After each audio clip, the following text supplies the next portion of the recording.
Good morning दोस्तों। आज हम पढ़ेंगे किसी भी बीम के ऊपर में अगर इंक्लाइंड फोर्स अगर अवेलेबल है तो उसके रिएक्शन किस तरह से निकालेंगे हम लोग, वो चीज़ आज देखेंगे। तो सबसे पहले हम क्या करेंगे, फ्री बॉडी डायग्राम निकालेंगे हम लोग। उसके लिए एक हॉरिजॉन्टल ले लिया। ऑलरेडी आपको हिंज सपोर्ट के ऊपर में और रोलर सपोर्ट के ऊपर में जानकारी है, नंबर ऑफ हॉरिजॉन्टल कितने रहते हैं, और इसके पहले वाले वीडियो में भी हमने देखा था, तो वहाँ पे जाके आप देख सकते हो। तो उसका डिस्क्रिप्शन हम लोग डिस्क्रिप्शन बॉक्स में दे देंगे हम लोग। तो यहाँ पे ए सपोर्ट है, ये आपका बी सपोर्ट है। तो इस कंडीशन में number of unknown at hinge support is the 2, that is the R A vertical and R A horizontal. साथ साथ में बी पे number of unknown is the 1, only R B vertical. तो यहाँ पे एक फोर्स लग रहा है, कितने का फोर्स है वो, 4 किलोमीटर का फोर्स लग रहा है। और एक फोर्स जो लग रहा है हमारा इंक्लाइंड लग रहा है at an angle of 30 degree की। उसकी इंटेंसिटी कितना है आपकी, 8 किलोमीटर की। Distance is 3 metre, 3 metre and 2 metres. This is my complete free body diagram. अभी हम देखेंगे इसका सॉल्यूशन किस तरह से निकल जाता है। तो सॉल्यूशन निकालने से पहले हम लोग क्या करेंगे, इस बीम में जो इंक्लाइंड फोर्स है उसको हम लोग रिजॉल्व कर लेंगे bye horizontal component and vertical component में। तो हॉरिजॉन्टल कंपोनेंट की अगर बात करते हो तो this one is 8 cos of 30 and that is the 8 sin of 30। तो हम लोग क्या करेंगे, अभी इसको रिजोल्यूशन करेंगे। जिन लोगों को रिजोल्यूशन ऑफ कंसेप्ट नहीं पता है उसके लिए भी हमारे वीडियोस यहाँ पे अवेलेबल है, वहाँ वो जाके आप देख सकते हो। शुरुआत करेंगे हम लोग रिएक्शन कैलकुलेशन से। अब रिएक्शन कैलकुलेशन से अगर शुरुआत किया हमने तो क्या करेंगे, the first condition is equilibrium condition, that is the summation of F X is equal to 0। अगर एफ एक्स की अगर बात करते हो तो क्या आएगा, हमारा हॉरिजॉन्टल फोर्सेस की बात आती है। और हॉरिजॉन्टल फोर्स की अगर बात करते हैं तो हम लोग क्या करेंगे, हम लोग ओरिजिन यहाँ पे मार्क कर लेंगे। ओरिजिन कौन सा हमारा, A, that is the origin. और ये हिसाब से हम लोग here the X, that one is the Y, हमने मार्क कर लिया यहाँ पे। तो अभी क्या करेंगे, हम लोग सॉल्व करेंगे।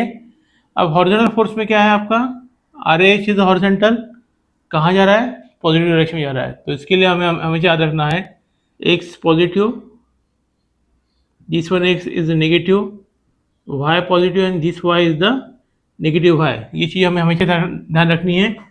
तो ये आर एच क्या जा रहा है हमारा, पॉजिटिव डायरेक्शन में जा रहा है, that's why the R A in horizontal direction in positive way, and this one is in negative direction, that's why it is the -8 cos of 30।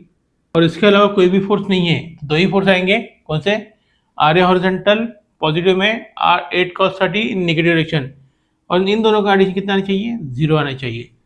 तो जो हमारा आंसर आने वाला है, that answer is the R A horizontal equal to 8 cos of 30। इसको क्या कर लिया, इक्वल इधर लेके गए 0 की इधर, तो प्लस माइनस का प्लस हो गया। Therefore the R A horizontal equal to 4√3 kilonewton.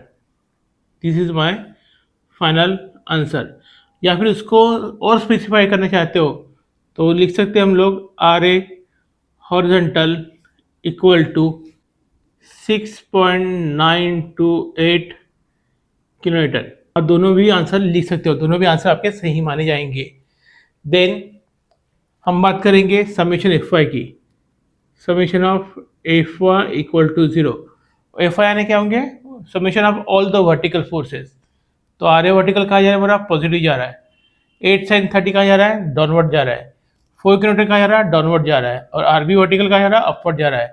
तो हमें ऑलरेडी पता है अपवर्ड यानी पॉजिटिव, डाउनवर्ड यानी नेगेटिव। तो ये हिसाब से R A vertical positive minus of 8 sin of 30 minus of 4 kilometre plus of R B vertical equal to 0। Therefore the R A vertical plus R B vertical equal to, इन दोनों term को add करते हुए क्या करेंगे हम लोग, equal to के उधर लेके जाएंगे। तो मेरा आंसर आने वाला है 8 kilometre, that is the equation number 1। Next condition जो है हमारी इक्विलिब्रियम कंडीशन की, जो हमने प्रीवियस भी देखा है, taking moment at origin equal to 0। अब मेरा ओरिजिन कौन सा हो गया, ए। यहाँ लिखेंगे टेकिंग मोमेंट एट ए, ओरिजिन पे कितना आना चाहिए, 0 आना चाहिए। तो उस कंसेप्ट से हम देखेंगे ए पे से लेके इधर एक फोर्स आ रहा है 8 साइन ऑफ 30 और जिससे कितना आ रहा है, ये 3 मीटर आ रहा है। और ये रोटेशन किस रहेगा आपका इसका, it should be in clockwise manner. तो क्या लिखेंगे हम लोग, 8 sine of 30 multiply by distance is 3, it should be clockwise. Next force is the 4, तो यहाँ से लेके यहाँ तक this force is the 4, distance is the 3 metre. और कैसे रोटेट होगा ये, again clockwise. Then positive 4 into distance is the 3 plus 3 is the 6. Next force is the RB vertical, और ये डिस्टेंस कितना हमारा 2 मीटर है। और ये रोटेट कैसे होगा हमारा, एंटी क्लॉकवाइज जाएगा। That's why it is minus of 3 plus 3 6 plus 2 8 time RB equal to 0। तो इसको हम लोग क्या करेंगे, एडिशन करेंगे। तो एडिशन करने के बाद क्या करेंगे, इसको उधर लेके जाइए। That's what is the 8 time RB equal to, तो यहाँ पे बचा हमारा 36। Therefore the RB is equal to 36/8 kilometre. या फिर इसको अगर सिंप्लीफाई करते हैं, therefore the RB is equal to 9/2 kilometre.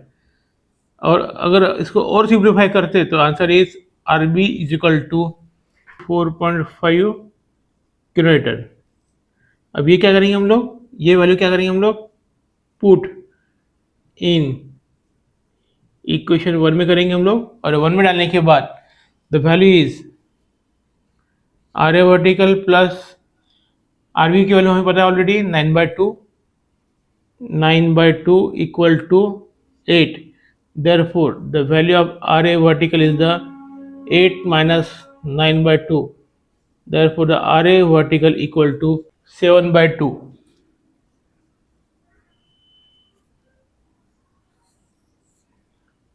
और इसको सिंप्लीफाई करने के बाद जो मेरा वर्टिकल आंसर आ रहा है दैट इज द 3.5 किलोमीटर। अब हमारी लास्ट स्टेप बची है। जितने भी हमारे आंसर्स आए हुए हैं वो क्या करेंगे हम लोग, फ्री बॉडी डायग्राम में रिप्लिकेट कर लेंगे या लिख लेंगे। It is the 4 under root of 3, RA vertical is the 7/2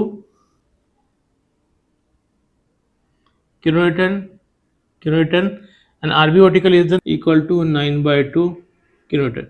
So this is my complete procedure for finding the reaction in beam having the inclined loading. Thank you.